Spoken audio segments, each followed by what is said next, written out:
Bine ați venit! Se cuvine și în această seară să îl înălțăm pe Dumnezeu. Asta spune și cântarea cu care am dorit să începem serviciul nostru de închinare în seara aceasta. Doamne, Tu ești Dumnezeu și vei domni în veci, întreg pământul este plin de slava Ta. Ești creator de săvârșit, dreptatea Ta vedem cum se împlinește zi de zi ce ne-ai promis. Amin. Haideți să cântăm, vă rog, ridicați. Doamne, Tu ești Dumnezeu și vei domni în veci, întreg pământul este plin de slava Ta. Ești creator de săvârșit, dreptatea Ta vedem cum se împlinește zi de zi ce ne-ai promis. Să fii înălțat, să fii înălțat, Domn al dragostei, împărat. Să fii înălțat, să fii înălțat, Domn al dragostei, împărat. Doamne, Tu ești Dumnezeu și vei domni în veci, întreg pământul este plin de slava Ta. Mereu veghezi să împlinești cuvântul Tău cel sfânt, prin dragoste ne conduci de-al vieții drum. Să fii înălțat, să fii înălțat, O Domn al dragostei, împărat. Să fii înălțat, să fii înălțat, Domn al dragostei, împărat. Să fii înălțat, să fii înălțat, Domn al dragostei,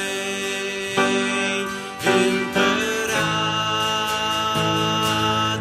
Să fii înălțat, să fii înălțat, Domn al dragostei.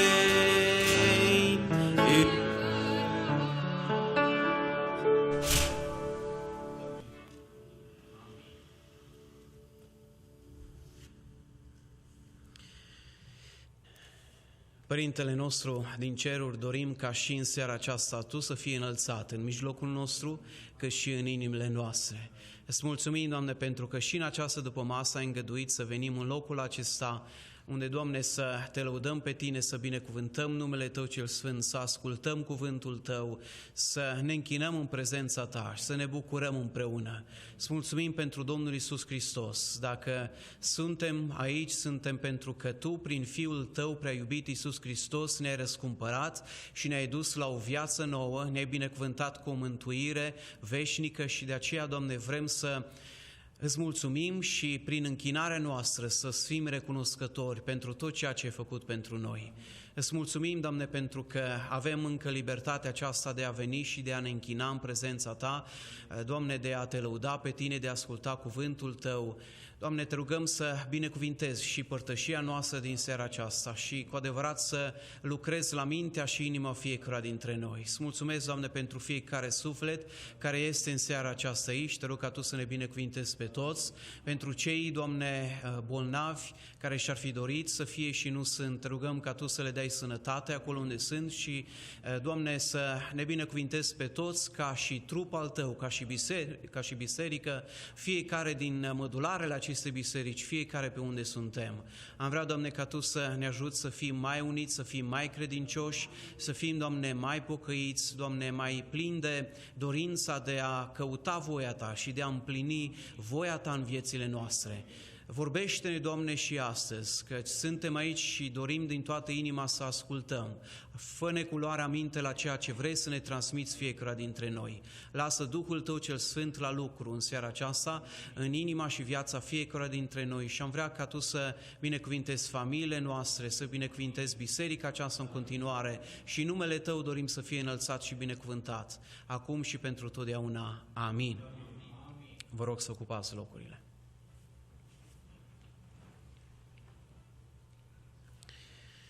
Domnul să vă binecuvinteze pe toți cei care sunteți în seara aceasta în casa Domnului la închinare. Așa cum obișnuim, aș dori din nou să venim cu rugăciunile noastre înaintea Domnului în seara asta și aș ruga familia Rusmir să ne conducă în rugăciune după câteva gânduri pe care o să le am în momentele care urmează. Aș dori înainte să citesc un verset din Proverbe, capitolul 24, versetul 21. Proverbe 24, versetul 21, unde spune cuvântul lui Dumnezeu așa: Fiule, teme-te de Domnul și de împăratul și să nu te amesteci cu cei neastâmpărați. Amin. Știu că am mai vorbit despre lucrurile acestea și sunt lucruri care probabil le știm, dar aș dori să vi le readuc aminte în această seară și anume, cuvântul lui Dumnezeu spune că în primul rând datoria noastră este să ne temem de Domnul. Este datoria care o avem ca și creștini, spune și Eclesiastul în încheierea cărții lui, Solomon, aceasta este datoria oricărui om, să se teamă de Domnul și să păzească, să nu ne abatem de la poruncile lui Dumnezeu. Este datoria care o avem fiecare dintre noi să ne temem de Dumnezeu, dar mai mult de atât spune Solomon aici, teme-te de Domnul și de împăratul. Să nu te amesteci cu cei neastâmpărați. Probabil știți, sau dacă nu vă spun eu în seara asta, despre cele două situații din Canada care au avut loc recent în două biserici din Canada. Două situații cu totul diferite, una într-o extremă, una cu totul în cealaltă extremă. A ajuns un păstor foarte renumit, mai ales în media, în rețele de socializare, cu privire la atitudinea care au avut-o atunci când autoritățile, poliția, autoritățile competente au venit dorind să intre în biserică și să participe la serviciul lor bisericesc. Probabil știți care a fost atitudinea păstorului, de respingere, de răzvrătire, foarte supărat, i-a făcut pe polițiști comuniști, naziști și cumva i-a îndepărtat. Au mai fost câteva încercări de autorităților de a intra, de a vedea ce se întâmplă, dacă respectă măsurile în perioada aceasta de pandemie. Nu au putut intra de asemenea, în cele din urmă l-au arestat pe păstor undeva pe freeway în Canada, după care am înțeles că ulterior l-au eliberat. Dar poate știți, poate nu, a fost foarte interesant să văd astăzi, cred că astăzi a fost, de asemenea, tot în Canada, unde polițiștii au intrat, au reușit să intre într-o altă biserică și unde au avut ordinul de evacuare a clădirii respective, pentru că oamenii din biserică, membrii, nu au respectat numărul care e impus, limita respectivă de oameni care să participe în biserică în Canada și regulile, legile care sunt acolo. Dar a fost foarte interesant să văd o altă atitudine a altui păstor, cu totul diferită de a primului. Fratele păstor de data asta a citit un text din Biblie, s-a rugat pentru polițiștii care au fost în biserică, după care un polițist a venit în fața bisericii și a spus: am ordinul acesta, din păcate ne facem și noi datoria de evacuare a bisericii, a clădirii, și vă rog să, în ordine și disciplină, să respectați, spunea polițistul. Și păstorul a spus: nicio problemă, din spate, începând, vă rog să ieșiți și să ieșim cu toții din biserică. Și le-a închis biserica. După care păstorul, afară, s-a rugat chiar pentru polițiștii respectivi, a spus ca Domnul să-i binecuvinteze, chiar dacă evident nu le-a convenit regulile acestea, s-a rugat pentru mântuirea polițiștilor și așa mai departe. Și am putut vedea, a fost foarte interesant să văd două atitudini complet diferite a oamenilor, vis-a-vis de legile sau regulile care le dă împăratul sau conducerea unei țări, dacă vreți. Și m-am gândit, oare ce-ar fi fost dacă și noi, când ni s-a impus la un moment dat, dacă nu greșesc, a fost limită de 10 oameni, de să nu ne întâlnim mai mult de 10 persoane, și am avut și noi închisă biserica anul trecut. Dacă nu am fi respectat lucrul acesta, ne-am fi trezit cu poliția la biserică, am fi făcut și noi presiune la rândul nostru, am fi insistat că nu, noi vrem să rămânem în biserică și așa mai departe. Mă gândesc că cum era onorat numele lui Dumnezeu? Sau era onorat numele lui Dumnezeu prin atitudinea noastră? Care dintre cele două atitudini vi se par mai biblice? A primului păstor sau a celui de-al doilea? Știți și mă cunoașteți, eu nu cred în tot felul de conspirații și tot felul de știri care circulă pe internet. A trecut lucrul acesta, suntem din nou împreună, nimeni nu ne oprește să ne întâlnim, oricât de mare număr am fi, și cred că suntem datori, așa cum am spus, să ne temem de oameni, dar să ne temem și de împărat, de conducătorii rânduiți de Dumnezeu, fie în America, în Canada sau oriunde. Ține poate un an, să țină poate 2 ani de zile, dar nu se poate la nesfârșit. La un moment dat se termină și pandemia aceasta și personal nu cred că scopul este de a închide bisericile sau că cineva are ceva cu creștinii sau cu pocăiții. E punctul meu personal de vedere. Fiule, teme-te de Domnul și de împăratul și să nu te amesteci cu cei neastâmpărați.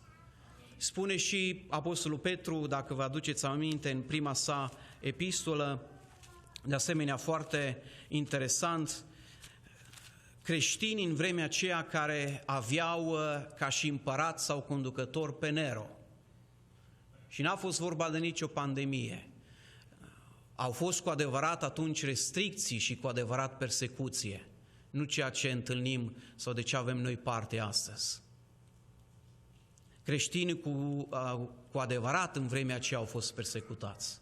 Și cu toate astea vine Petru și spune în prima sa epistolă, în capitolul 2, versetul 17, cinstiți pe toți oamenii, iubiți pe frați, temeți-vă de Dumnezeu, dați cinste împăratului.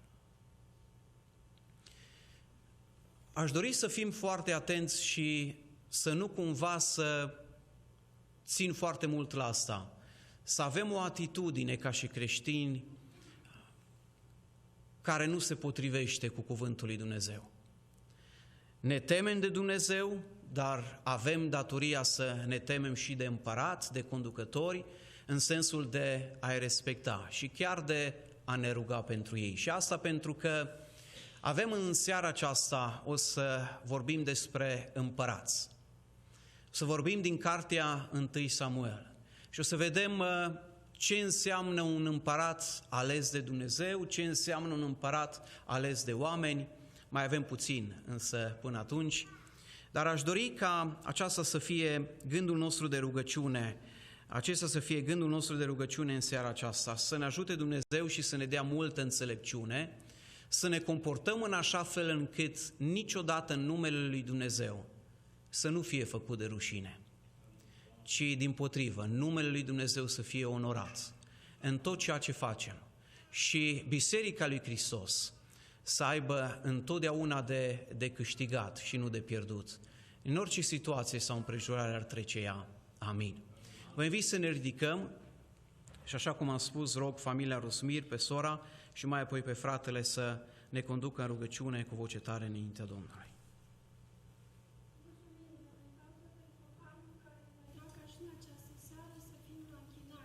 Amin.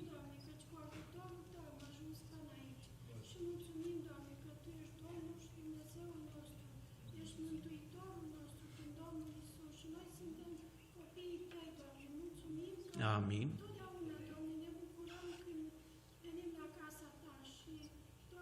Mulțumim.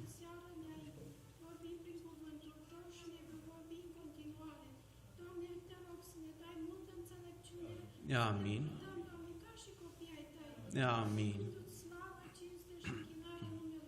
Amin. Amin.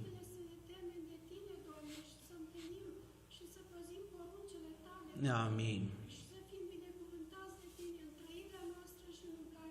Amin. Te rog, Doamne, și în această seară să binecuvântezi lucrarea Ta, Doamne. Amin. Te rog, Doamne, să binecuvântezi conducerea acestei țări și România. Amin. Știm, Doamne, că Tu ridici și Tu cobori pe împărat. Amin. Lucrează, Doamne, și în aceste zile, aceste vremuri, la inima conducătorilor. Amin. Te rugăm. Înțelepciune, cum să lucreze și ce să facă, Doamne, ca să caute, Doamne, să facă voia Ta. Amin. Știm că mai presus de orice voia Ta să împlinește, Doamne, și Amin. acestea, Doamne. Tu ești în controlul tuturor lucrurilor. Amin. Și vrem să acceptăm voia Ta așa cum este, Doamne. Amin. Și de aceea dă-ne putere să stăm tare în credință. Amin. Te rugăm. Și să cinstim numele Tău de Tatăl și de Dumnezeu în tot ce facem. Amin. Binecuvântează cu o inimă înțeleaptă, Doamne, să primim cuvântul Tău și în această Amin. seară. Te rugăm să binecuvântezi și robul de care Te Amin. această seară și pe toți ajută-ne ca în totul și în toate să rămânem credincioși Ție până la capătul vieții noastre. Amin. Amin. Mulțumim, Tatăl nostru care și cerul pentru seara aceasta, o binecuvântată care putem să fim frumoasă. Amin.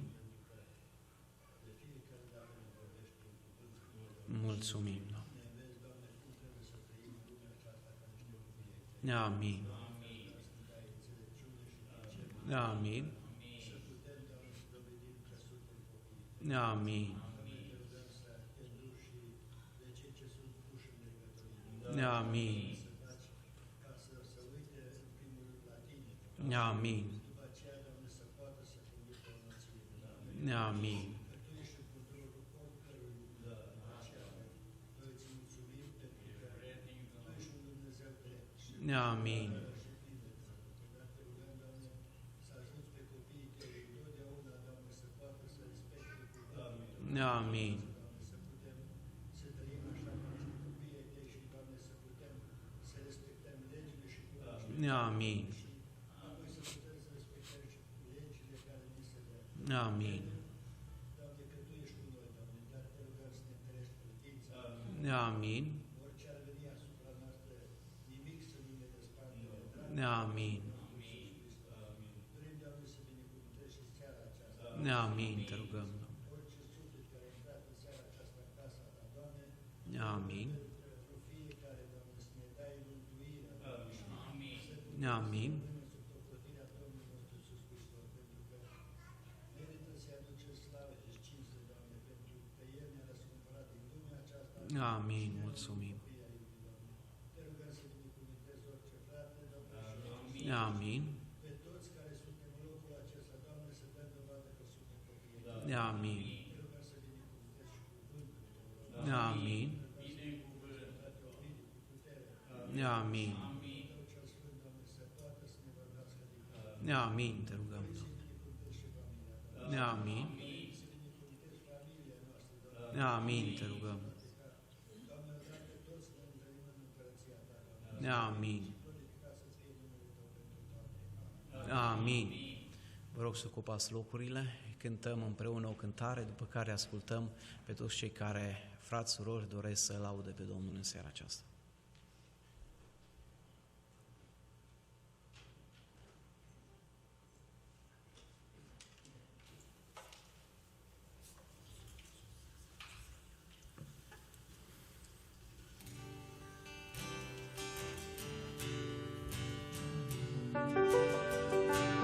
Focul dragostei lui Iisus arde acum la învățăcei, încât și ei luminează în toate părțile lumii.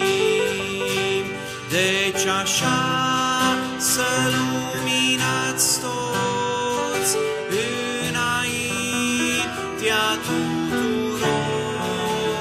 ca-n limanul păcii dulce să ajungă mult popor.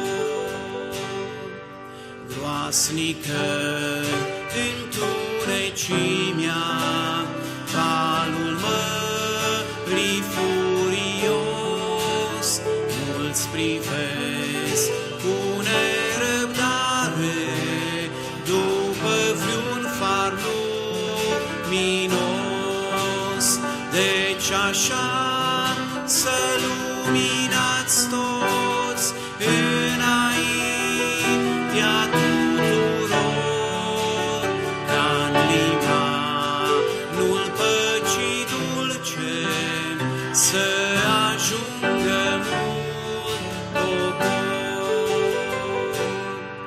Felinarele să umpleți cu al iubirii Sfântulei și sufletele pierdute vor afla calea prin voi.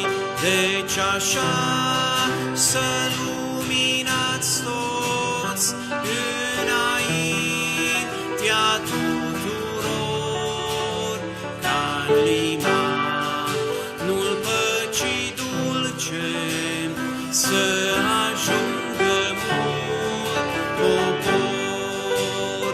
Deci așa să luminați toți înaintea tuturor, ca-n limanul păcii dulce să ajungă mult popor.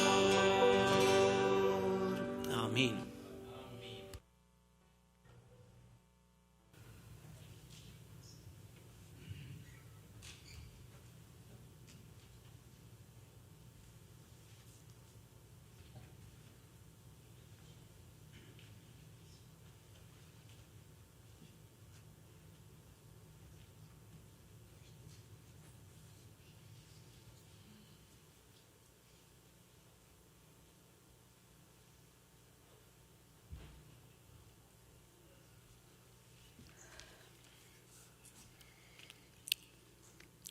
Am și o cântare, dar am găsit ceva foarte interesant într-un buletin al lui sora Gabor și mi-a plăcut foarte mult, ceea ce e actual acum.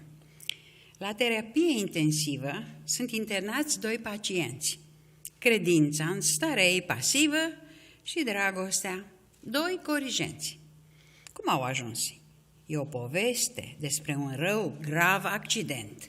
Dar adevărul mare este că n-au vegheat niciun moment. Respiră greu și obosesc, n-au nici poftă de mâncare. Au îndoieli și nu iubesc și nu li dor de ascultare. Nu au miros și nu au gust, de viața sfântă cu parfum. Și au frecvent firesc dezgust. De ce? Să faci bine? Și cum?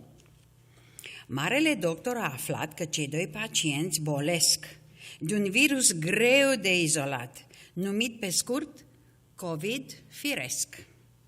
Tușesc, sunt inactiv, cerșesc un strop de aer mai curat. Cu ochii în tavan gândesc, cum? Oare de ne-am infectat? Urgent i-au pus pe tratament, cu oxigen de rugăciune și hrană din cuvânt ardent, să piară orice slăbiciune. Și ca un plus de terapie, vestitul doctor le-a prescris un tonic forte, bucurie, din cartea cu urări de vis. Și după această internare cu diagnostic destructiv, cei doi primesc o veste mare. La test ieșitau negativ. Dacă cumva din întâmplare s-a nimerit unul din voi, să sufere ca și cei doi, să-l căutați, cât vă mai doare pe medicul cel bun și mare. Amin.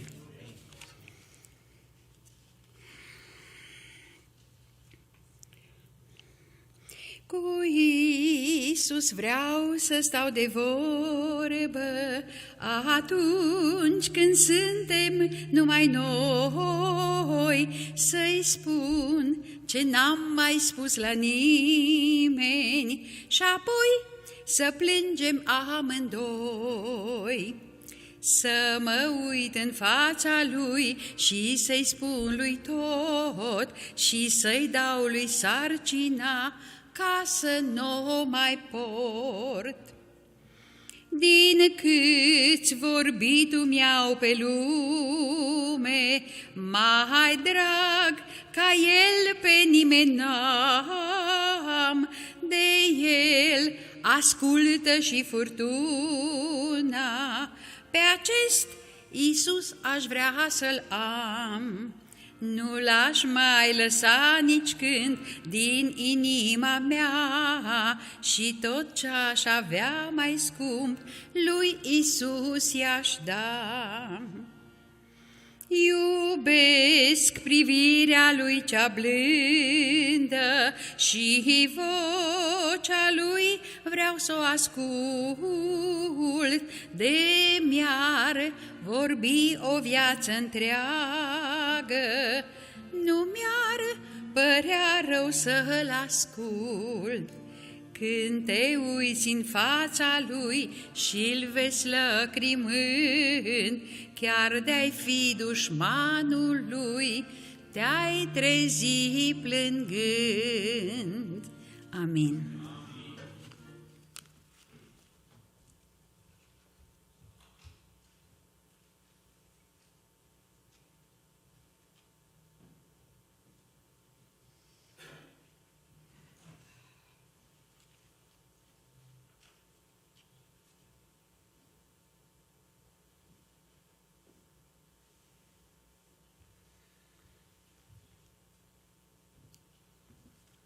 Pacea Domnului Iisus. Câtă durere poartă în suflet omul și câte ierni s-abat asupra lui, cu dragoste din cer privește Domnul, așează-te în genunchi, durerea să-i o spui. Ce mult amar și chin am strâns în suflet și câte toamne reci l-au străbătut, într-un ocean de lacrimi am înnecat un zâmbet.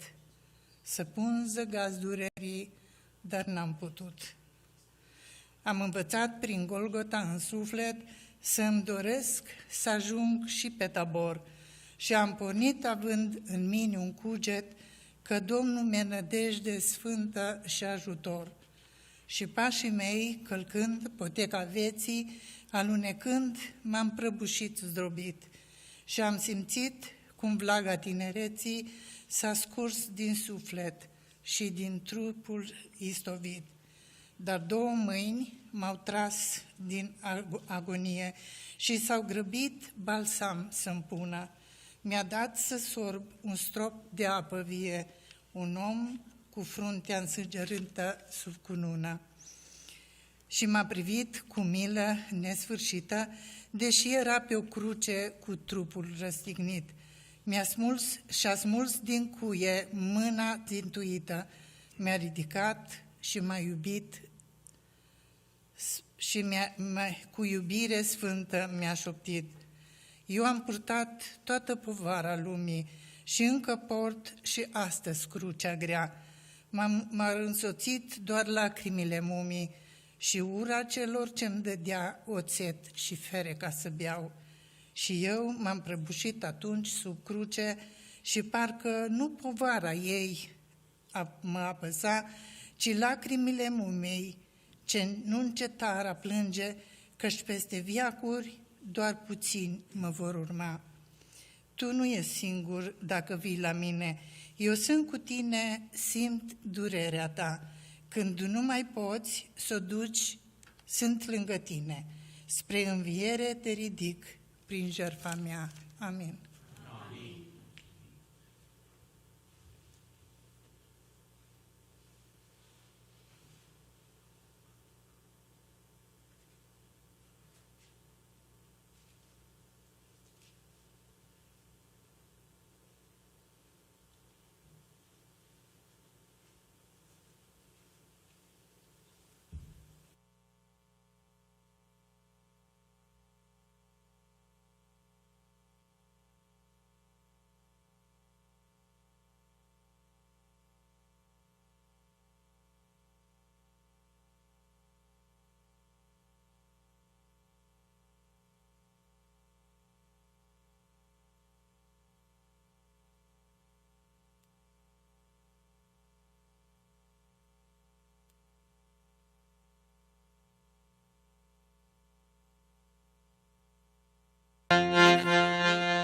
Dacă Daniel ne-avea credință când era în groapă cea cu lei, dacă nu străună în umilință ce la zicea că nu-i Dumnezeu, Doamne, dă-ne și nouă credință, căci pe pământ suntem între lei. Fă să avem și noi biruință, să vadă lumea că e Dumnezeu. Dacă se înfrica Daniel de lume și-n cuia fereastra dinspre cer, atunci Domnul nu privea cu milă și lăsa să piară între lei. Doamne, dă-ne și nouă credință, căci pe pământ suntem între lei. Fă să avem și noi biruință, să vadă lumea că e Dumnezeu. Daniel, când a deschis fereastra, printr-o rugăciune a nimicit pe cei ce l-au aruncat în groapă, căci cu Domnul el a biruit. Doamne, dă-ne și nouă credință, căci pe pământ suntem între lei. Fă să avem și noi biruință, să vadă lumea că e Dumnezeu. Acum noi, dacă l-avem pe Domnul, și rugăciune vom stărui, nu ne temem pe pământul ei, căci prin Domnul îl vom birui. Doamne, dă-ne și nouă credință, căci pe pământ suntem între lei. Fă să avem și nouă biruință, să vadă lumea că e Dumnezeu. Doamne, dă-ne și nouă credință, căci pe pământ suntem între lei. Fă să avem și noi biruință, să vadă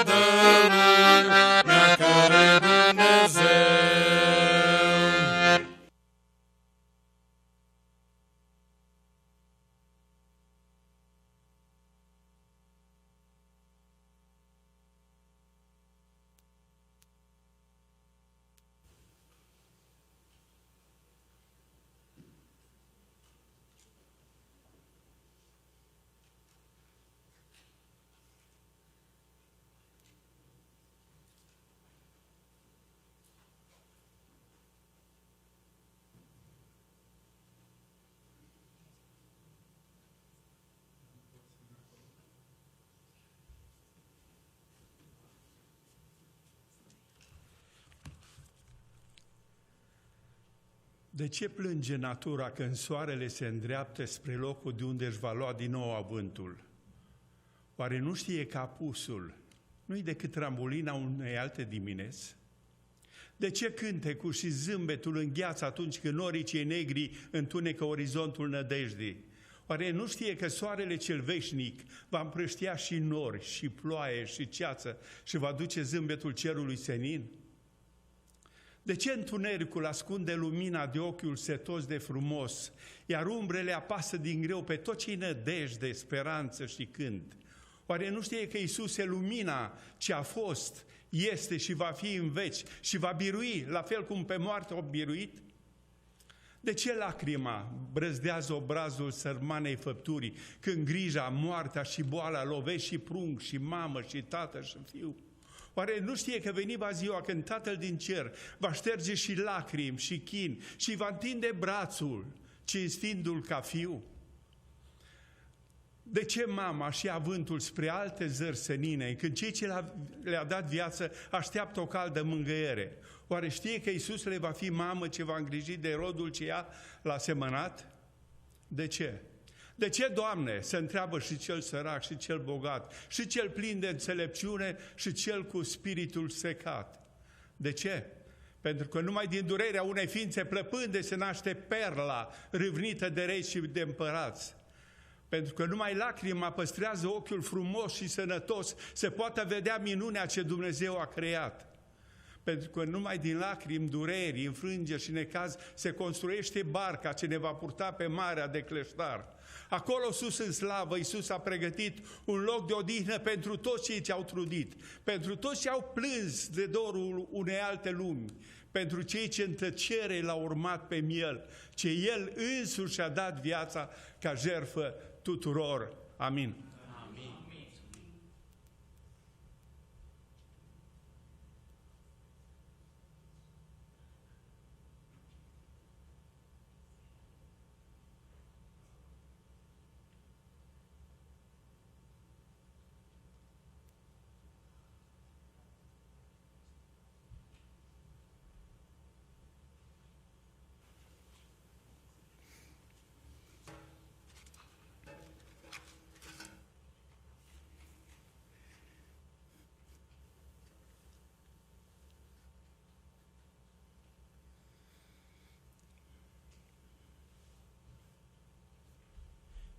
Tu ești vrednic, slavă, cinste să-ți dăm. Tu ești vrednic de închinare și să te adorăm, că Tu ai creat universul și lumea și viață prin Tine primim. Tu ești vrednic să-ți dăm slavă, să te preamărim. Tu ești vrednic, slavă, cinste să-ți dăm. Tu ești vrednic de închinare și să te adorăm, că Tu ai murit la Golgota pe cruce, iertare deplină ne-ai dat. Tu ești vrednic să-ți dăm slavă și să fii adorat. Tu ești vrednic, slavă, cinste să-ți dăm. Tu ești vrednic de închinare și să te adorăm. Aleluia!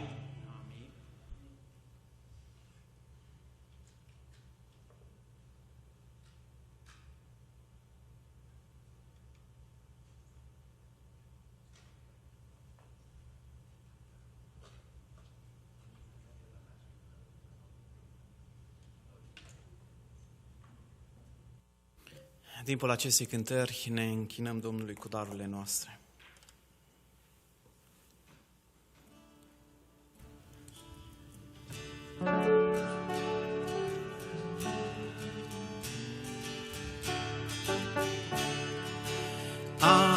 ce din păcate scoală și vino întreabă la Iisus. La inima ta bate într-una, căci te iubește mult de sus. Să nu-l respingi, te iubește neîncetat și inima deschide-a să ne întârzia.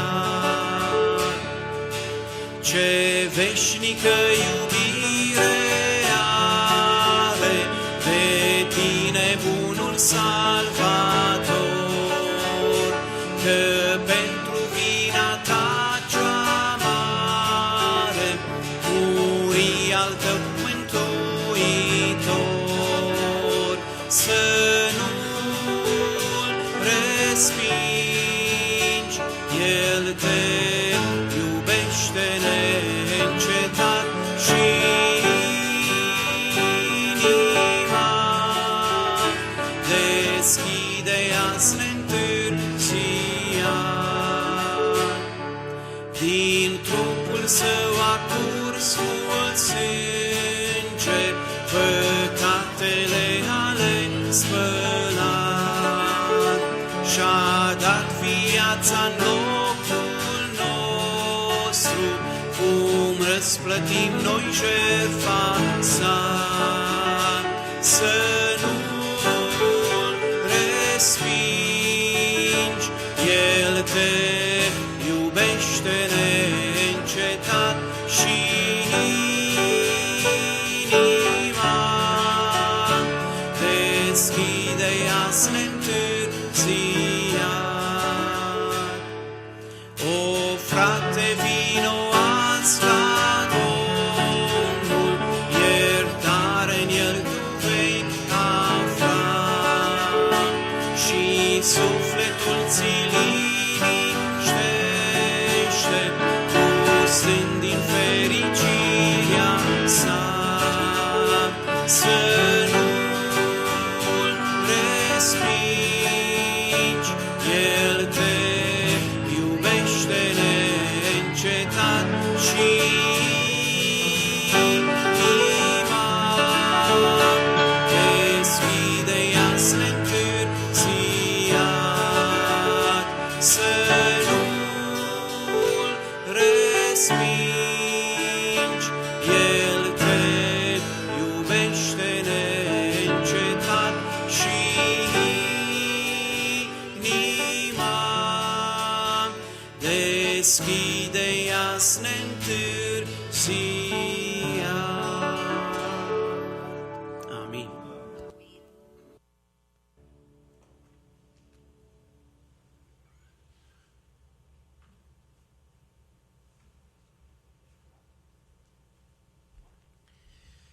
Haideți să ne ridicăm și vă rog să deschideți Cuvântul lui Dumnezeu în seara aceasta în cartea 1 Samuel, să citim din capitolul 8, versetul 1 la 9 inclusiv. 1 Samuel, capitolul 8, versetul 1 la 9.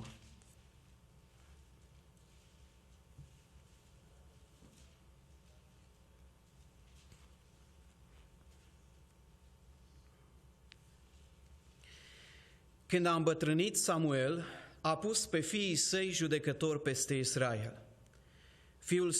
Fiul său întâi născut se numea Ioel și al doilea Abia. Ei erau judecători la Beersheba. Fiii lui Samuel n-au călcat pe urmele lui, ci se dădeau la lăcomie, luau mită și călcau dreptatea. Toți bătrânii lui Israel s-au strâns și au venit la Samuel la Rama. Ei au zis: iată că tu ești bătrân și copiii tăi nu calcă pe urmele tale. Acum pune un împărat peste noi să ne judece cum au toate neamurile. Samuel n-a văzut cu plăcere faptul că ziceau: dă-ne un împărat ca să ne judece, și Samuel s-a rugat Domnului. Domnul a zis lui Samuel: ascultă glasul poporului în tot ce-ți va spune, căci nu pe tine te leapădă, ci ci pe mine mă leapădă ca să nu mai domnesc peste ei. Ei se poartă cu tine cum s-au purtat întotdeauna, de când i-am scos din Egipt până în ziua de astăzi. M-au părăsit și au slujit altor Dumnezei. Ascultă-le glasul deci, dar înștiințează-i și fă-le cunoscut dreptul împăratului care va domni peste ei. Amin. Vă rog să ocupați locurile.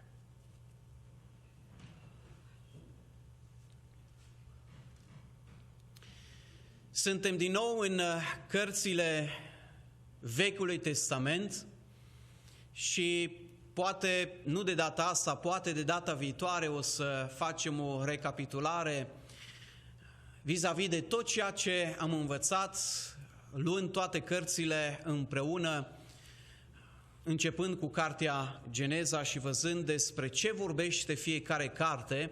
De data aceasta aș dori doar să le enumerăm până la cartea aceasta 1 Samuel. Geneza, Exod, Levitic, Numeri, Deuteronom, Iosua, Judecători, Rut și 1 Samuel. Cartea 1 Samuel și 2 Samuel, cele două cărți, inițial au format, de fapt, o singură carte. Cele două cărți au acoperit perioada de tranziție, dacă pot spune așa, de la judecătorii ridicați de Dumnezeu în vremea aceea, la stabilirea monarhiei, adică domnia lui Saul și David. Septuaginta, adică versiunea greacă a Vechiului Testament, pune împreună cărțile lui Samuel și cărțile împăraților. 1 Samuel, 2 Samuel, 1 împărați și 2 împărați erau de fapt împreună și se numeau, numele lor era împărățiile sau împărații. Noi o să le luăm însă pe rând așa cum le avem noi astăzi în Scriptură. Cartea 1 Samuel este cartea care, așa cum spuneam, face de fapt tranziția aceasta de la teocrație la monarhie. Adică tranziția aceasta de la conducerea lui Dumnezeu, teocrația, la conducerea oamenilor, adică monarhia. Niciodată Dumnezeu însă nu și-a dorit ca poporul său să aibă alt conducător decât el însuși. Însă datorită păcatului, datorită idolatriei, neascultării, Israel s-a depărtat de Dumnezeu și au dorit efectiv să iasă de sub autoritatea lui Dumnezeu, de sub conducerea lui Dumnezeu. Capitolul 8, de aici din 1 Samuel, versetul 7 spune, citeam mai înainte, Domnul a zis lui Samuel, ascultă glasul poporului în tot ce-ți va spune, căci nu pe tine te leapădă, ci pe mine mă leapădă, spunea Dumnezeu, ca să nu mai domnesc peste ei. Foarte interesant că Dumnezeu a prezis lucrul acesta că se va întâmpla. De ce? Pentru că Dumnezeu știe toate lucrurile. Dacă deschideți în cartea Deuteronom, în capitolul 17, versetul 14 și 15, observăm că Dumnezeu a prezis de fapt lucrul acesta, și anume situația în care oamenii sau poporul lui Dumnezeu au dorit sau vreau să iasă de sub autoritatea lui Dumnezeu și doreau autoritatea oamenilor, conducerea oamenilor. Spune Deuteronom 17, versetul 14, după ce vei intra în țara pe care ți-o dă Domnul Dumnezeul tău și o vei stăpâni, după ce îți vei așeza locuința și vei zice, vreau să pun peste mine un împărat, ca toate neamurile care mă înconjoară, să pui peste tine ca împărat pe acela pe care îl va alege Domnul, Dumnezeul tău, și anume să iei un împărat din mijlocul fraților tăi, nu vei putea să pui împărat pe un străin, care să nu fie fratele tău. Și urmează de fapt să vedem ce se întâmplă atunci când aleg oamenii, pe de o parte, și când alege Dumnezeu. Am numit cartea aceasta după inima lui Dumnezeu sau după inima oamenilor. Alegerea lui Dumnezeu sau alegerea oamenilor? Aș dori să vedem în seara aceasta ce se întâmplă într-o țară în care oamenii își aleg conducătorul și ce se întâmplă atunci când Dumnezeu alege conducătorul țării respective, în cazul de față Israel. Dar evident că principiile acestea rămân valabile și pentru noi astăzi, indiferent de ce conducător sau indiferent de ce țară ar fi vorba. Există în cartea 1 Samuel 3 personaje sau 3 conducători diferiți în această carte, cu strategii diferite, 3 conducători sau împărați, dacă vreți, cu politici diferite de a conduce poporul lui Dumnezeu. Să folosesc foarte mult Scriptura în seara asta, e foarte greu, doar o să amintesc versetele, nu o să mai și vorbesc din ele, pentru că e foarte greu dintr-o carte cu atât de multe capitole să ai o singură predică, un singur mesaj. De aceea vă rog, dacă doriți să urmăriți în Scriptură împreună cu noi, sau Sami dacă vrea să pună versetele cum doriți fiecare dintre dumneavoastră. Vedem cei 3 conducători în această carte, și anume Samuel, Saul și David. Acestea sunt cele 3 personaje din cartea 1 Samuel, cei 3 conducători. Vedem în primul rând pe omul ridicat de Dumnezeu, și anume Samuel. Samuel este ultimul judecător ridicat de Dumnezeu în poporul Israel.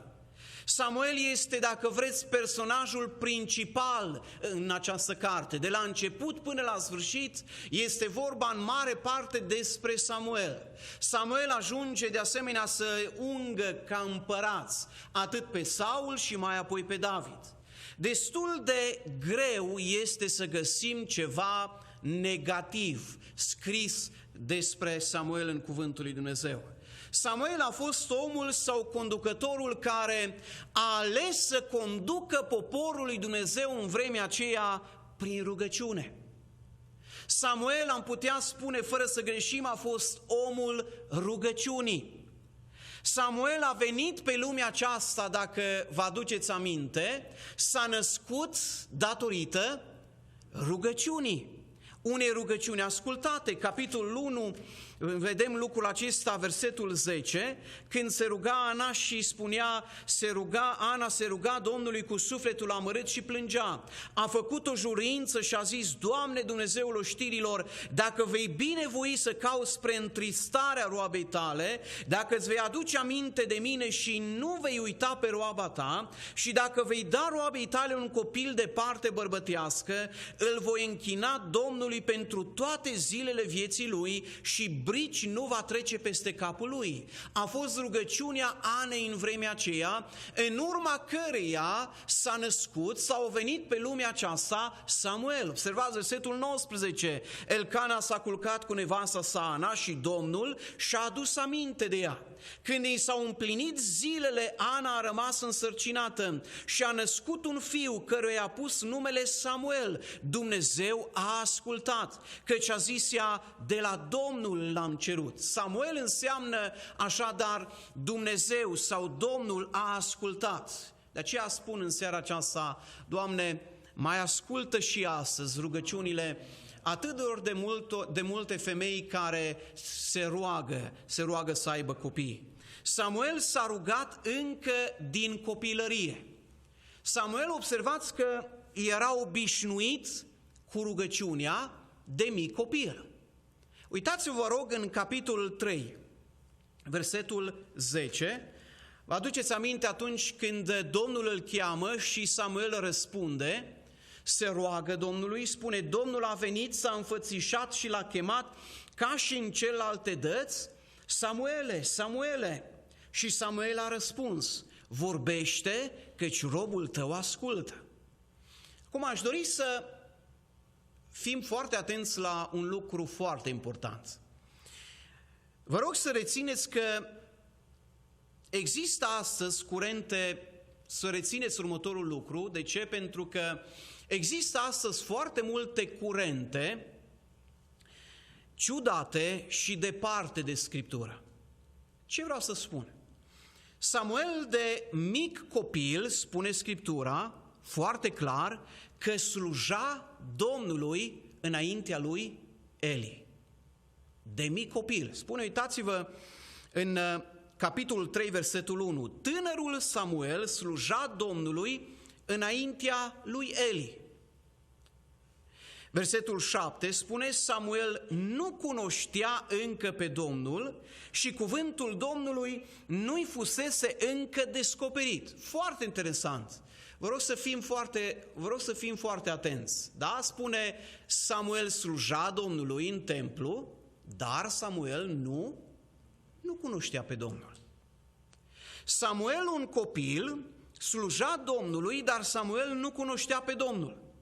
Se predică astăzi în unele cercuri, n-am auzit în biserică, dar am auzit pe Facebook, la Amvon probabil nu au curajul să predice lucruri de genul acesta, pe Facebook însă oricine poate spune orice. Facebook-ul a ajuns cumva o platformă de o sumedenie de predicatori, fiecare predică și fiecare poate spune ce vrea sau ce îl taie capul. Da?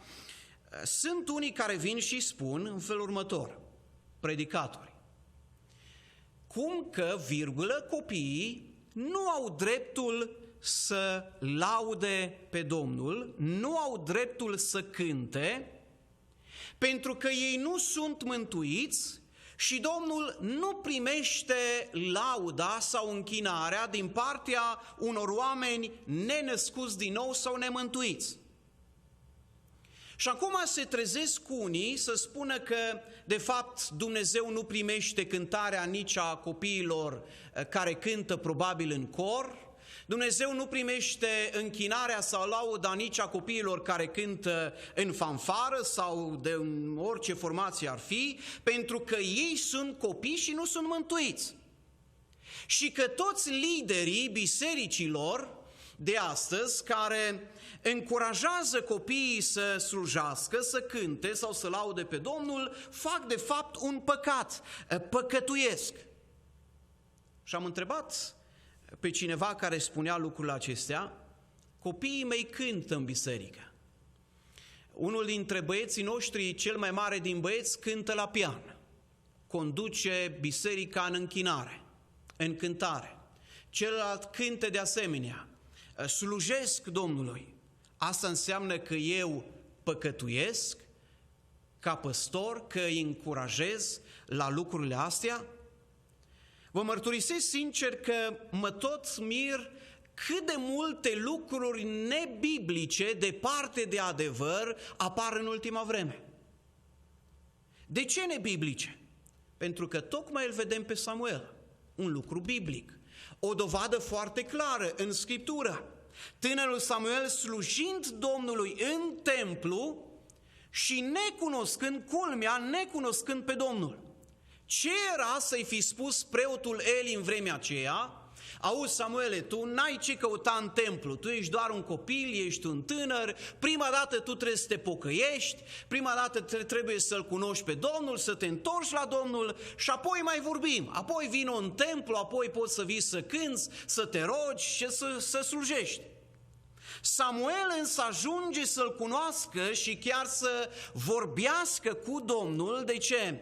Pentru că a fost în vremea aceea un lider, un slujitor ca și Eli, care l-a încurajat să slujească pe Domnul de copil. Mai mult de atât, aduceți-vă aminte, însuși Domnul Iisus Hristos spune, lăsați copilașii să vină la mine și nu-i opriți. Cum să opresc eu copiii mei să slujească pe Domnul sau alți copii, când Domnul Iisus Hristos spune, lăsați-i să vină la mine și nu-i opriți? Cum aș putea să-i opresc? Tot Domnul Iisus spune, aduceți-vă aminte, vei scoate laude și din gura celor ce sug. Vei scoate laude din gura celor ce sug. Ce bine că pe sugar nu-i putem opri să laude pe Domnul, că poate și lor le-am dat cumva peste gură să se oprească.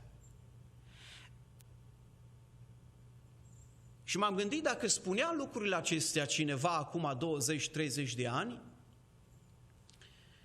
când bisericile erau pline de copii, coruri de copii, în copii cântând în fanfare și în coruri și așa mai departe, dacă venea acum 20-30 de ani să fi spus cineva lucrurile astea, cred că era considerat erezie, eretic. Acum oamenii aceștia sunt considerați lideri spirituali și culmea au și adepți, oameni care îi susțin. Ce vreau să spun este, dragii mei, întotdeauna verificați cu Biblia dacă ce vi se spune e biblic sau nu. Și dacă e biblic, atunci nu cedați. Când Biblia însă tace, atunci tac și eu și cred că trebuie să tăcem cu toții. Dar când Biblia vorbește și e foarte clară, am datoria și avem datoria să vorbim și să nu tăcem. Samuel a fost un copil care se ruga și sluja Domnului de copil. Mai mult de atât, Samuel a fost conducătorul, spuneam, care a condus prin rugăciune. În mod deosebit iese în evidență prin rugăciune, prin lucrul acesta. Samuel, mai mult de atât, a învățat poporul să biruiască prin rugăciune. În capitolul 7, versetul 5 și 6, priviți, spune, Samuel a zis, strângeți pe tot Israelul la Mițpa și eu mă voi ruga Domnului pentru voi. S-au strâns la Mițpa, au scos apă și au vărsat-o înaintea Domnului și au postit în ziua aceea zicând, am păcătuit împotriva Domnului. Samuel judeca pe copiii lui Israel la Mițpa. Versetul 10, pe când aducea Samuel arderea de tot, filistenii s-au apropiat ca să bată pe Israel. Domnul a tunat în ziua aceea cu mare vuiet împotriva filistenilor și a pus pe fugă. Au fost bătuți dinaintea lui Israel. Samuel învață poporul să biruiască vrășmașul prin rugăciune.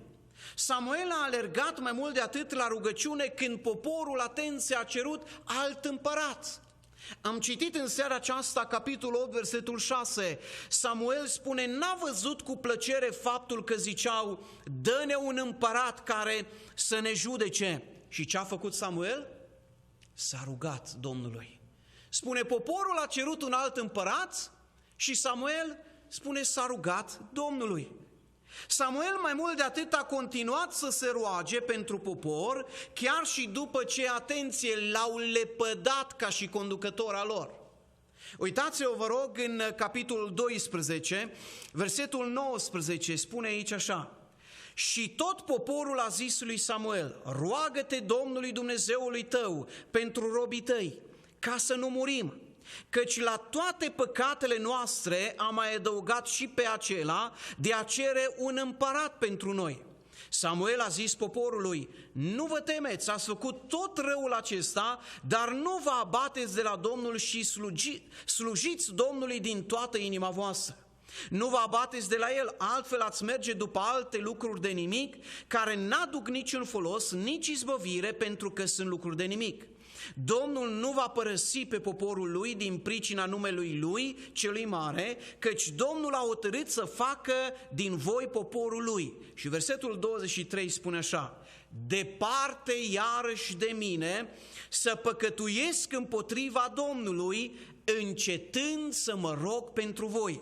Vă voi învăța calea cea bună și calea cea dreaptă.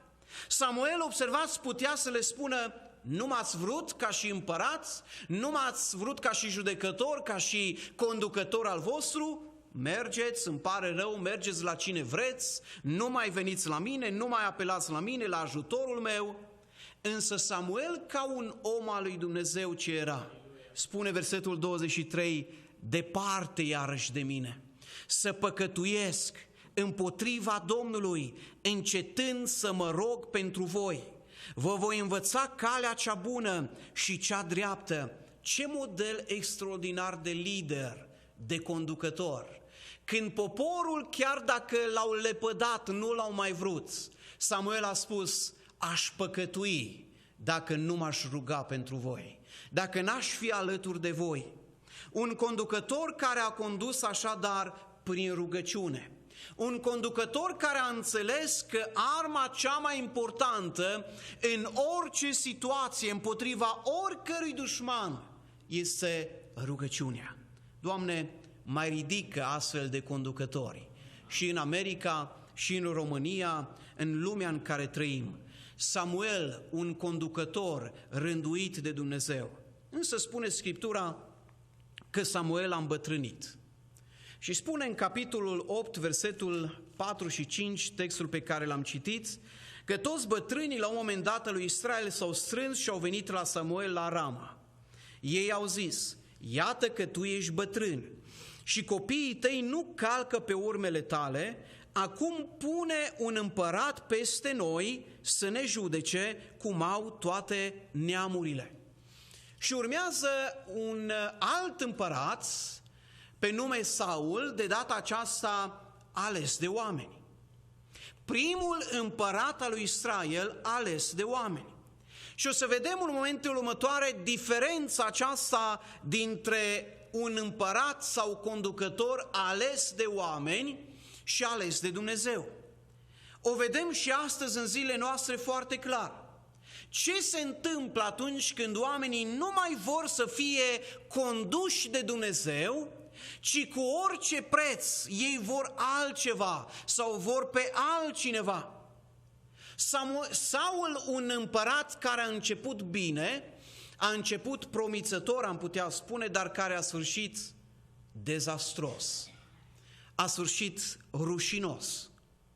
Poate expresia care l-ar descrie pe Saul cel mai bine, felul sau tipul lui de conducere, perioada lui de conducere a poporului Israel ar fi expresia cea spusă de el însuși la un moment dat. Vă aduceți aminte când a spus, am lucrat ca un nebun. Am lucrat ca un nebun. Saul ajunge împărat și începe să, observați, să se laude că el a nimicit filistenii. Capitolul 13, versetul 3. Ionatan a bătut tabăra filistenilor care era la Geba și filistenii au auzit lucrul acesta. Saul a pus să sune cu trâmbița prin toată țara, zicând, să audă evreii lucrul acesta. Tot Israelul a auzit zicându-se, Saul a bătut tabăra filistenilor și Israel s-a făcut urât filistenilor și poporul a fost adunat la Saul în Gilgal. Saul se laudă că el a bătut filistenii, filistenii auzind lucrul acesta, se organizează și pornesc în luptă împotriva lui Israel. Și Israel ajunge să fugă dinaintea filistenilor. După care Saul, observați, mai face o greșeală, una după alta. Aduce o jertfă păcătoasă înaintea lui Dumnezeu. Capitolul 13, versetul 9. Atunci Saul a zis, aduceți-mi arderea de toți și jertfele de mulțumire, și a jertfit arderea de toți. Pe când sfârșea de adus arderea de tot, a venit Samuel și Saul a ieșit înainte să-i ureze de bine. Samuel a zis, ce-ai făcut? Saul a răspuns, când am văzut că poporul se împrăște de lângă mine, că nu vii la timpul hotărât și că filistenii sunt strânși la Micmaș, mi-am zis, filistenii se vor coborî împotriva mea la Gilgal și eu nu m-am rugat Domnului. Atunci am îndrăznit și am adus arderea de tot. Samuel a zis lui Saul, ai lucrat ca un nebun și n-ai păzit porunca pe care ți-o dăduse Domnul Dumnezeul tău. Domnul ar fi întărit pe vecie domnia ta peste Israel, dar acum domnia ta nu va dăinui. Și Saul și domnia lui încep să se prăbușească. Situația se înrăutățește. Versetul 19, tot aici în 1 Samuel 13, în toată țara lui Israel nu se găsea niciun fierar, căci filistenii ziseseră să împiedicăm pe evrei să-și facă săbii sau sulițe.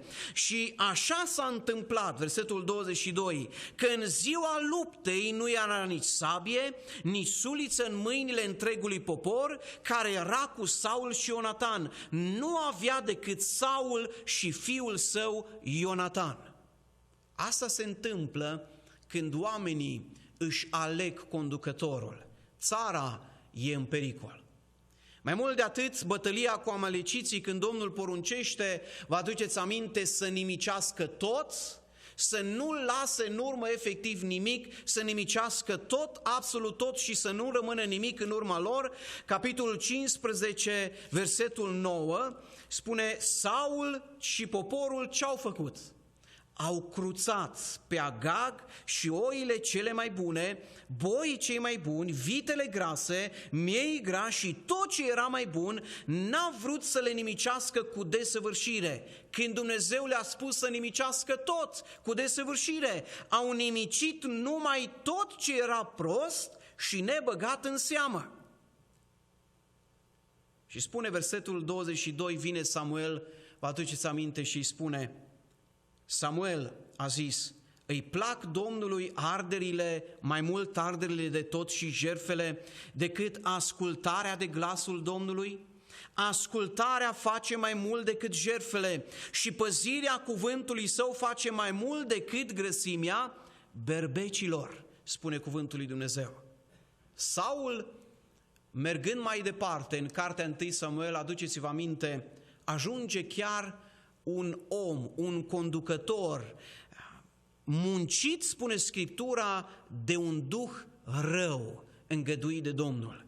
Capitolul 16, versetul 14 spune: Duhul Domnului s-a depărtat de la Saul și a fost muncit de un duh rău care venea de la Domnul.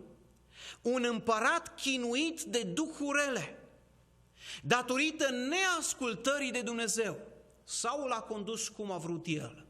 Saul n-a ținut cont de ceea ce a spus Dumnezeu. Și evident că și poporul lui Dumnezeu a avut de suferit de pe urma unei asemenea mandat de conducere ca și a lui Saul. Era însă ceea ce au vrut ei. Era însă ceea ce au ales ei. Solomon spune un mare adevăr în Eclesiastul, capitolul 4, versetul 13. Aduceți aminte, spune Solomon: mai bine un copil sărac și înțelept decât un împărat bătrân și fără minte, care nu înțelege că trebuie să se lase îndrumat. Așa era Saul. Ce mare adevăr! Saul ajunge mai apoi să urmărească pe David și să dorească să omoare chiar pe omul ales după inima lui Dumnezeu. Capitolul 19, versetul 19, versetul 9 și 10. Atunci Duhul cel rău trimis de Domnul a venit peste Saul, care ședea în casă cu sulița în mână. David cânta și Saul a vrut să-l pironească cu sulița de perete. Dar David s-a ferit de el și Saul a lovit cu sulița în perete. David a fugit și a scăpat noaptea, spune cuvântul lui Dumnezeu. Vedem și astăzi, dacă stăm și ne gândim, de câte sunt în stare conducătorii chinuiți de duhuri rele. Conducătorii aleși de oameni și nu aleși de Dumnezeu. Saul ajunge în disperare în lupta cu filistenii și de frică, vă aduceți aminte, neștiind ce să facă, cum să procedeze, apelează la Dumnezeu. Dumnezeu însă nu îi răspunde și Saul ce face? Cheamă vrăjitorii. Femeia care cheamă morții. Și îi spune acelei femei să îl cheme pe Samuel din morți, să-l scoale din morți și să-l întrebe pe Samuel ce să facă în situația de criză cu filistenii. Capitolul 28, versetul 15, spune aici așa: Samuel a zis lui Saul: pentru ce m-ai tulburat chemându-mă? Saul a răspuns: sunt într-o mare strâmtorare, filistenii îmi fac război și Dumnezeu s-a depărtat de la mine. Nu mi-a răspuns nici prin proroci, nici prin visuri și te-am chemat să mă arăți ce să fac. Samuel a zis: pentru ce mă întrebi pe mine când Domnul s-a depărtat de tine și s-a făcut vrășmașul tău? Domnul îți face așa cum îți vestisem din partea Lui. Domnul a rupt împărăția din mâinile tale și a dat-o altuia, lui David. N-ai ascultat de glasul Domnului și n-ai făcut pe Amalek să simtă aprinderea mâniei lui. De aceea îți face Domnul așa astăzi. Și cum ajunge să sfârșească? Saul, cum ajunge să sfârșească viața? Capitolul 31, versetul 2 spune: filistenii au urmărit pe Saul și pe fiii lui și au ucis pe Ionatan, Abinadab și pe Malchișua, fiul lui Saul. Saul a fost prins în toiul luptei, arcașii l-au ajuns și l-au rănit greu. Saul a zis atunci celui ce îi ducea armele: scoateți sabia și străpunge-mă, ca nu cumva acești netăiați împrejur să vină să mă străpungă și să-și bată joc de mine. Cel ce îi ducea armele n-a voit, căci era teamă. Și Saul și-a luat sabia și s-a aruncat în ea. Când oamenii aleg, întotdeauna rezultatul este dezastros, și pentru conducător, dar și pentru cei conduși. M-a întrebat cineva: unde este Saul astăzi? În rai sau în iad? Personal, nu cred că Saul poate fi în rai. Saul, un om care nu a ascultat de Dumnezeu, un om care a dus jertfe care erau îngăduite doar preoților în vremea aceea să le aducă, Saul care a fost posedat de duhuri rele, Saul care a fugit după David să-l omoare, Saul care a încercat odată să omoare chiar pe fiul său Ionatan, Saul care a dat ordin la un moment dat să fie omorâți 85 de preoți nevinovați împreună cu familiile lor. A lucrat cu vrăjitori ca să scoale pe Samuel din morți, un lucru interzis de Dumnezeu prin lege în vremea aceea. Și Saul care și-a încheiat viața prin sinucidere. Nu cred că Saul poate fi în rai bazat pe faptele lui. Acesta a fost omul după inima oamenilor, ales de oameni.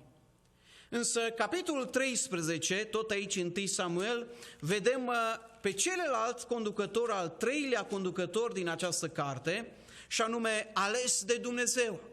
Pe David, capitolul 13, versetul 14 spune: Domnul și-a ales un om după inima lui și Domnul l-a rânduit să fie căpetenia poporului său, pentru că n-ai păzit, îi spunea Samuel lui Saul atunci, ce-ți poruncise Domnul. Când Dumnezeu trimite, vă aduceți aminte, pe Samuel în casa lui Isai, ca să ungă ca împărat pe David, vă aduceți aminte, trece pe toți cei 7 fii ai lui prin fața lui Samuel și Samuel spune efectiv la fiecare: nu pe el l-a ales Domnul, nici pe el nu l-a ales Domnul, nici pe acesta nu l-a ales Domnul. Până când ajunge la sfârșit și Samuel întreabă pe Isai: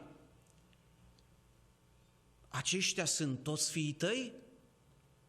Și Isai spune: mai este unul, cel mai tânăr, dar el e cioban, e păstor la oi. Ca și cum, sigur, e imposibil ca pe el să-l fi ales Domnul ca împărat. Și Samuel spune, capitolul 16, versetul 11, aceștia sunt toți fiii tăi? Și el a răspuns: a mai rămas cel mai tânăr, dar paște oile. Atunci Samuel a zis lui Isai: trimite să-l aducă, fiindcă nu vom ședea la masă până nu va veni aici. Isai a trimis să-l aducă și el era cu păr bălai, cu ochi frumoși și față frumoasă. Domnul a zis lui Samuel: scoală-te și unge-l, căci el este. El este omul ales de mine, spunea Dumnezeu. Sincer, îmi place atât de mult exemplul acesta sau mărturia aceasta. Un tânăr căruia nimeni nu i-a dat nicio șansă, nici măcar părinții lui nu crezuseră în el, frații lui nici atât, devine culmea cel mai important, cel mai măreț personaj din istoria Vechiului Testament.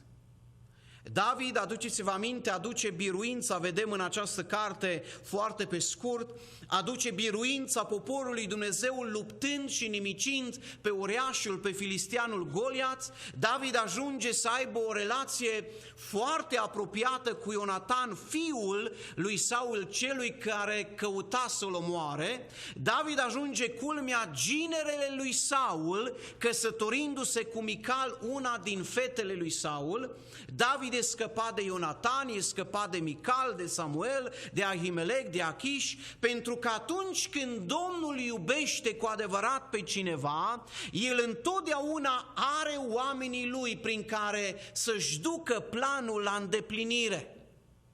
Ce diferență între conducători?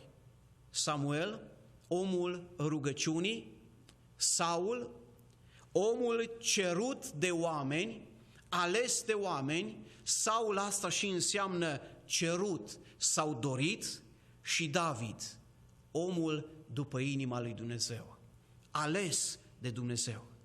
Întrebarea este în concluzie, cum știm care conducători sunt aleși de Dumnezeu și care sunt aleși de oameni?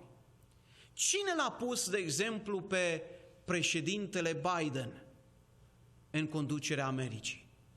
Dumnezeu sau oamenii? Dacă a câștigat actualul președinte, înseamnă că Dumnezeu e de acord cu tot ceea ce promovează acesta și cu toate legile care le dă? Evident că nu. Ci înseamnă că Dumnezeu are un scop cu întreaga omenire. Un scop pentru care îngăduie tot ceea ce se întâmplă în lumea aceasta și Dumnezeu își va îndeplini scopul său prin conducătorii pe care ori îi pune El, ori îi îngăduie El. Foarte, foarte important. Pentru că Scriptura ne arată și există în Scriptură, în Cuvântul lui Dumnezeu, cazuri când Dumnezeu în mod direct decide cine să fie conducătorul unui popor. Dar există pe de altă parte tot în Scriptură și cazuri în care Dumnezeu îngăduie ca oamenii să-și aleagă liderii a căror valori probabil nu sunt din cele mai spirituale. La un moment dat, vedem un exemplu în cartea Osea, Dumnezeu și-a condamnat poporul spunând în Osea, capitolul 8, versetul 3 și 4, spunea Dumnezeu, au pus împărați fără porunca mea și căpetenii fără știrea mea. Au făcut idol din argintul și aurul lor, de aceea vor fi nimiciți. Au ales de capul lor fără să-L consulte pe Dumnezeu. A fost alegerea oamenilor. Lecția este foarte clară în seara aceasta vis-a-vis de alegerea lui Dumnezeu sau alegerea oamenilor. Dumnezeu, aș dori să înțelegem, aprobă doar acei conducători care nu resping binele, doar acei conducători care acceptă binele. Binele definit de Dumnezeu, bine, evident, nu după mintea oamenilor. Când Dumnezeu pune un conducător sau când Dumnezeu alege un conducător, acel conducător are nu doar, foarte mare atenție, nu doar câteva valori sau principii biblice, ci când Dumnezeu alege sau pune El, în mod direct Dumnezeu pune un conducător și este după voia lui Dumnezeu, acel conducător are toate valorile și toate principiile lui sunt după legile lui Dumnezeu din cuvântul Său, nu doar câteva. Altfel, conducătorii sunt îngăduiți de Dumnezeu, dar nu aleși de Dumnezeu. Indiferent cum ar fi, aș dori să înțelegem în seara aceasta, aleși de Dumnezeu sau aleși de oameni, puși de Dumnezeu sau de oameni, toți conducătorii, aș dori să înțelegem că sunt unde sunt cu un scop. Fiecare, indiferent că e ales de Dumnezeu sau de oameni, sunt unde sunt cu un scop, și anume ca Dumnezeu să-și ducă planul său la îndeplinire. Solomon spune că inima împăratului, fie el Biden, Iohannis sau care vreți dumneavoastră, inima împăratului este ca un râu, spune, de apă în mâna Domnului, pe care Dumnezeu îl îndreaptă efectiv încotro vrea el. Inima împăratului, a președinților, a conducătorilor, este ca un râu de apă în mâna Domnului, pe care el îl îndreaptă încotro vrea. De aceea închei spunând Dumnezeu să cerceteze conducătorul Americii, conducătorul României, și nu uitați ce ni s-a spus și ni s-a citit și în dimineața acestei zile. Să nu uităm că datoria noastră rămâne. Să ne rugăm pentru cei care ne conduc. De ce? Spunea Apostolul Pavel, vă aduceți aminte de dimineață, ca să ducem o viață pașnică și liniștită. Și Dumnezeu să ne ajute la aceasta. Amin.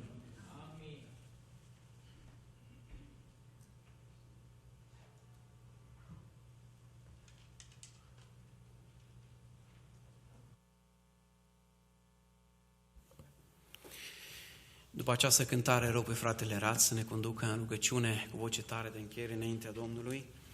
Cântare care spune: mai sus de oameni și de împărați, mai sus de toate pe care le-ai creat, mai sus de lume, mai sus de înțelepți, Tu ai fost, rămâi în veci de veci. Aș dori atât de mult și trebuie să ne rugăm ca și conducătorii Americii sau României să înțeleagă că mai presus de ei, mai presus de înțelepciunea lor, mai presus de cel mai puternic om, dacă vreți, de pe planeta aceasta, din lumea aceasta, este Dumnezeu. El a fost, este și va rămâne în veci de veci, mai presus de oameni și mai presus de împărați. Dumnezeu adevărat. Amin. Mai sus de oameni și de împărați, mai sus de toate pe care le-ai creat, mai sus de lume, mai sus de înțelepți,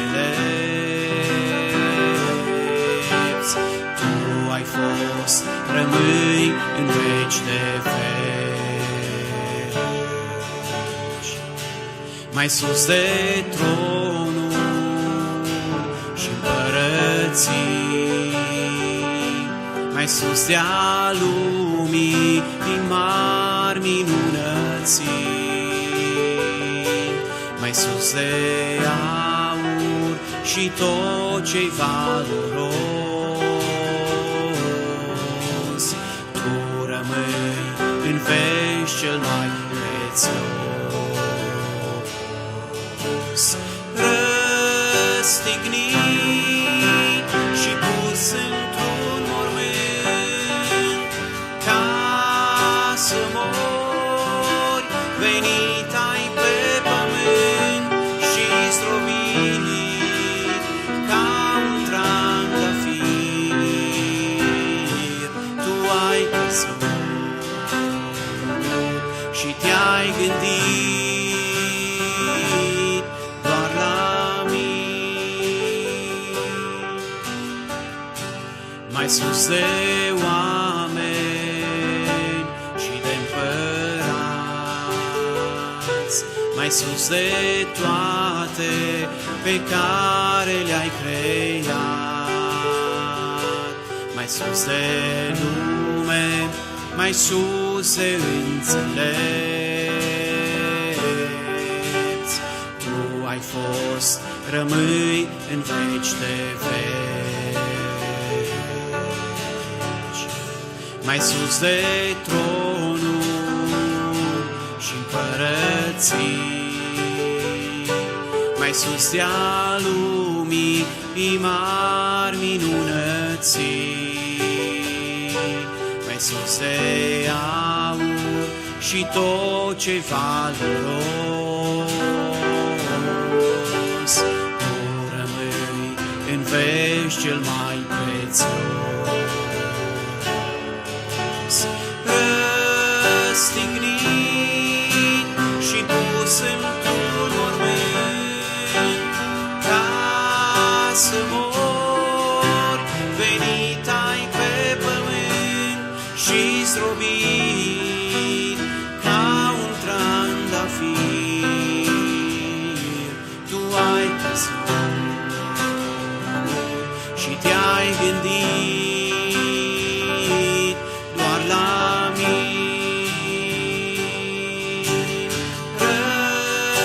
Răstignit și pus într-un mormânt, ca să mor, venit ai pe pământ și zdrobit ca un trandafir. Tu ai căzut și te-ai gândit doar la mine. Slavă Domnului! Amin! Haideți să ne ridicăm și să ne rugăm Domnului. Doamne, la sfârșitul acestei zile, veniți să-ți mulțumim pentru că ai fost cu noi. Mulțumim că astă dimineață ai fost prezent în mijlocul nostru și ne-ai vorbit. Mulțumim că și în seara aceasta ai fost prezent la închinare. Mulțumim pentru cântarea de laudă, Amin! pentru rugăciuni, mulțumim în mod special pentru cuvântul Tău. Amin! Doamne, ne-ai pus în seara aceasta în fața noastră cazuri, Doamne, de împărați care domnesc pe pământ, care sunt aleși de oameni și care sunt aleși de Tine. Doamne, am dorit cât mai mulți împărați și conducători în lumea aceasta să fie aleși de Tine. Amin, Doamne, te rugăm. Am văzut ce a putut să facă David, împăratul pe care Tu l-ai ales în poporul Israel. A rămas până astăzi ca un model, Amin. ca cel mai mare împărat al poporului Israel, recunoscut de lumea întreagă. Doamne, cât am dorit ca și în America să aplice principiul acesta, să alegi Tu. Amin, Doamne. Cred că la începutul democrației în țara aceasta, când s-au ales primii președinți, Doamne, cred că Tu ai ales oameni și țara Mulțumim. aceasta a prosperat și a propășit. Mulțumim. Doamne, cu trecerea timpului, toate aceste lucruri s-au erodat și au apărut lucruri noi care au fost în mintea oamenilor și s-au denaturat și Tu ai fost scos afară. Ai fost scos afară din școli, ai fost scos afară, Doamne, din Casa Albă, din mulți președinți care au fost pe mult. Doamne, îndură-te. Amin, te rugăm. Dar te rog să te înduri și de România. Amin. România a fost o țară subjugată mult timp și nici după Revoluție, Doamne, lucrurile n-au mers prea bine. La scurt timp, Doamne, s-au depărtat din nou în țara noastră oamenii de Tine și conducătorii la fel. Doamne, îndură-te și de România. Amin, te rugăm, Doamne. Doamne, ce păcat este că și în biserici, Doamne, sunt aleși conducători care nu sunt după voia Ta. Și acesta este un rău și mai mare. Da. Doamne, îndură-te de acest Amin. Doamne, este păcat că în biserici, unde ar trebui să domnești Tu, de multe ori nu ai loc de alții care vin cu personalitățile lor. Doamne, Amin. îndură-te. Amin, te rugăm. Mulțumim pentru cuvântul acesta. Doamne, te rog să te urmărești în continuare și să Amin. deci adânc în inima noastră și să Amin. știm, Doamne, ce avem de făcut. Doamne, am fost îndemnați, totuși, să ne rugăm pentru conducătorii înălțați în trecătorii, chiar dacă Amin. nu sunt după voia Ta. Amin. În datoria noastră să ne rugăm pentru ei. Amin. Ajută-ne să facem lucrul acesta. Amin. Numele Domnului De multe ori, Doamne, Amin, Doamne. atitudinile lor și ce decizii iau. Doamne, iartă-ne pentru că Amin. să ne rugăm pentru ei, pentru că asta ne-ai învățat. Amin. Fii cu noi și în săptămâna în care am intrat. Amin. Te rog, Doamne, ai presus de toate să cercetezi pe cei dragi ai noștri. Amin, te rugăm. Doamne, să se întoarcă la Tine. Amin. Pe acești conducători, fie că sunt puși, Doamne, de oameni, lucrează și la inima lor. Amin, te rugăm, Schimbă-le Doamne. mintea, Doamne. Amin. Dorim să cercetezi și pe cei bolnavi în poporul Tău. Amin. Și sunt mulți. Doamne, îndură-te de toți. Amin. Pe cei întristați, Doamne, înviorează Tu. Amin. Pe cei, Doamne, care duc lipsă și au nevoie, Doamne, te rog să te îngrijești de nevoile lor. Amin. Mulțumim pentru că ai rămas același, bun, Mulțumim. milos și îndurător. De aceea ne încredem în Tine și știm că Amin. vei lucra. Pentru că te-am rugat în numele de cinste al Domnului nostru Iisus Hristos, ne ascult. Amin. Amin. Și harul Domnului nostru Iisus Hristos, dragostea lui Dumnezeu și părtășia Duhului Sfânt să fie să rămână cu noi cu toți acum și pentru totdeauna. Amin. Vă rog să ocupați locurile. Mulțumim Domnului pentru seara aceasta, Domnul să vă binecuvinteze pe toți. Cu ajutorul Domnului ne reîntâlnim miercuri, peste săptămână, de la ora 7 și mai apoi duminică, de dimineață și seara din nou la închinare. Domnul să vă păzească și să fie cu noi cu toți. Amin.